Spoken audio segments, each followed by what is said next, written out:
Good evening and welcome to another video with an ironic introduction. Technically it's the morning, but I'll be saying evening because I still haven't slept yet. I work third shift, so don't be surprised by that.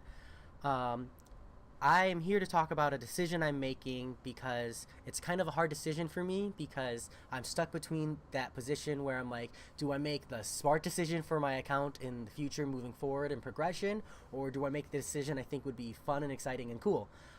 And I can't help but know that I'm going to choose the decision for progression and moving forward. I'm not quite at the point where I can say, okay, I'll do what's cool first, because I really need to focus on that progression as I'm honestly not a good enough player to progress with where I'm at. I know I can get a bit farther, I can push it a little bit harder, but I know that I'm going to hit that wall again because I'm still working on raising my skill cap.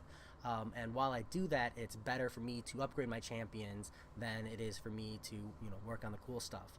So what am I talking about? You probably are wondering. Last arena wave with the 3-star featured Ronin, the 4-star Guillotine, and the 4-star featured Ronin, I did a clean sweep in the beginner bracket. I got the top rewards for Ronin, the top rewards for Guillotine, both featured the 4-star and 3-star Ronin, and I got the Summoner Trials top 10%, just kind of put the cherry on top.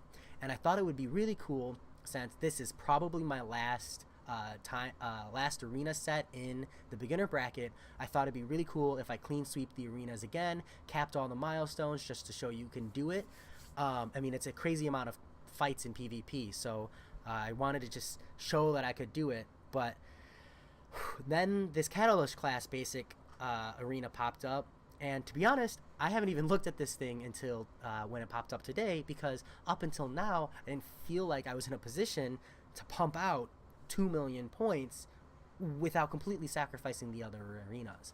But now I'm in a position where I think I can actually grab these milestones. And when you get to these last 2 milestones, it's a tier 4 basic catalyst. For where I'm at right now, the tier 4 basic catalyst is the only thing holding me back. And I know that my goal is to ideally rank all of my 4 stars to rank 3 max level, and then eventually start building up resources in order to uncap 5 stars. And I know tier 4 basics are a big part of that. So while I think it would be cool to queen sweep the arena, I know at the end of the day, I don't really need to awaken my Ronin. I don't really need the extra units by the Summoner Trials for the time I'm sacrificing for it. And honestly, that tier 4 basic would help me out way more. So honestly, I'll dump some more points into the Summer Trials because those points are easy to get. The fights I can just kind of play without even looking at my screen, and I can grab those free units, those free milestones in my spare time, and start working towards that tier 4 basic. I know that I'm going to prioritize Proxima Midnight when she pops up in the featured arena coming up in 7.5 hours. So I think I'll only be able to get that first tier 4 basic catalyst, and that extra million points I'm going to have to prioritize on Proxima Midnight. But next week when I see this arena, I'm going to make it more of a point to make this arena a priority.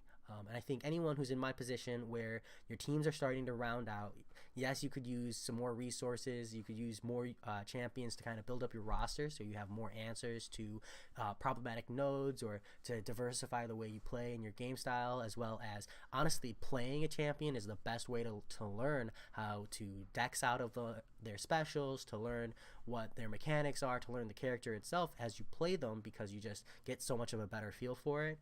So I believe that owning all of the champions eventually is beneficial to everybody, especially if they're giving you trouble. But I think that at the end of the day, when you reach my position where you've got your roster figured out, at least most of your roster figured out, I think working on progression of upgrading your champions is the most important. So that's the decision I'm going to make. It really hurts. I always hate being in a position where it doesn't matter how many hours I grind, that I still have to kind of choose between doing cool fun and, logically better for my grid and my team. But I mean, I have played so much these last 3 days that I've had off, and I still have to make this decision. It drives me crazy. But that being said, I hope you never reach the position I'm in, but if you ever do and you're like, man, what do I do? Do I go for the extra character or do I go for the catalysts? Well, if your team is rounded out, I'm going to say you should probably go for the Catalyst. If you go for what's fun, you go for the extra characters, you go for the variety, trust me, I wish I was doing that. But at the end of the day, I think going for the progression is the right decision, and that's what I'll be doing. So when you're in this kind of like fork in the road in the future, maybe you'll wave your fist in the air the same way I am, because there's just not enough time in the day. That being said, I hope you guys have a great day. I'll catch some Z's a couple hours from now, and I'll talk to you later.